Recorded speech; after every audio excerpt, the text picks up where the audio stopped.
গাজায় চলমান যুদ্ধবিরতির মধ্যে আবারও সহিংসতার অভিযোগ উঠেছে ইসরায়েলের বিরুদ্ধে। বুধবার জাবালিয়া, গাজা সিটি, খান ইউনিস ও রাফার বিভিন্ন এলাকায় ইসরায়েলি বাহিনীর গুলিবর্ষণ ও হামলায় কয়েকজন ফিলিস্তিনি হতাহত হন বলে জানিয়েছে গাজা কর্তৃপক্ষ। তাদের দাবি, ইয়েলো লাইন এমনকি যেসব এলাকা থেকে সেনা প্রত্যাহার করা হয়েছে সেখানেও এই হামলা চালানো হয়েছে। অন্যদিকে রাফায় এক বিস্ফোরণে এক ইসরায়েলি কর্মকর্তা আহত হওয়ার ঘটনার জন্য হামাসকে দায়ী করেছে তেল আবিব। এ বিষয়ে ইসরায়েলের প্রধানমন্ত্রী বেনিয়ামিন নেতানিয়াহু বলেন, হামাস এখনো নিরস্ত্রীকরণের কোনো আগ্রহ দেখাচ্ছে না। তবে হামাস এই অভিযোগ নাকচ করে জানায়, এই বিস্ফোরণটি পুরনো অবিস্ফোরিত বোমা থেকে ঘটেছে এবং তারা এখনো যুদ্ধবিরতিতে প্রতিশ্রুতিবদ্ধ।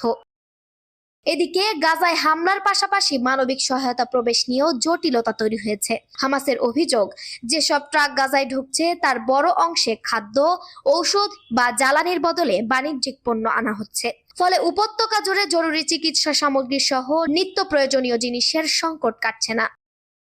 এই পরিস্থিতিতে তুরস্কের প্রেসিডেন্ট রিসেপ তাইয়েব এরদোয়ান অভিযোগ করেছেন, ইসরায়েল পরিকল্পিতভাবে গাজায় মানবিক সহায়তা প্রবেশে বাধা দিচ্ছে। তিনি বলেন, তুরস্ক শান্তির পক্ষে থাকলেও অন্যায়ের সঙ্গে কোনো আপোষ করবে না। এদিকে বুধবার আঙ্কারায় তুরস্কের পররাষ্ট্রমন্ত্রী হাকান ফিদানের সঙ্গে হামাসের একটি প্রতিনিধি দলের বৈঠক অনুষ্ঠিত হয়। বৈঠকে গাজায় যুদ্ধবিরতির দ্বিতীয় ধাপ এবং মানবিক সহায়তা জোরদারের বিষয় নিয়ে আলোচনা করা হয়।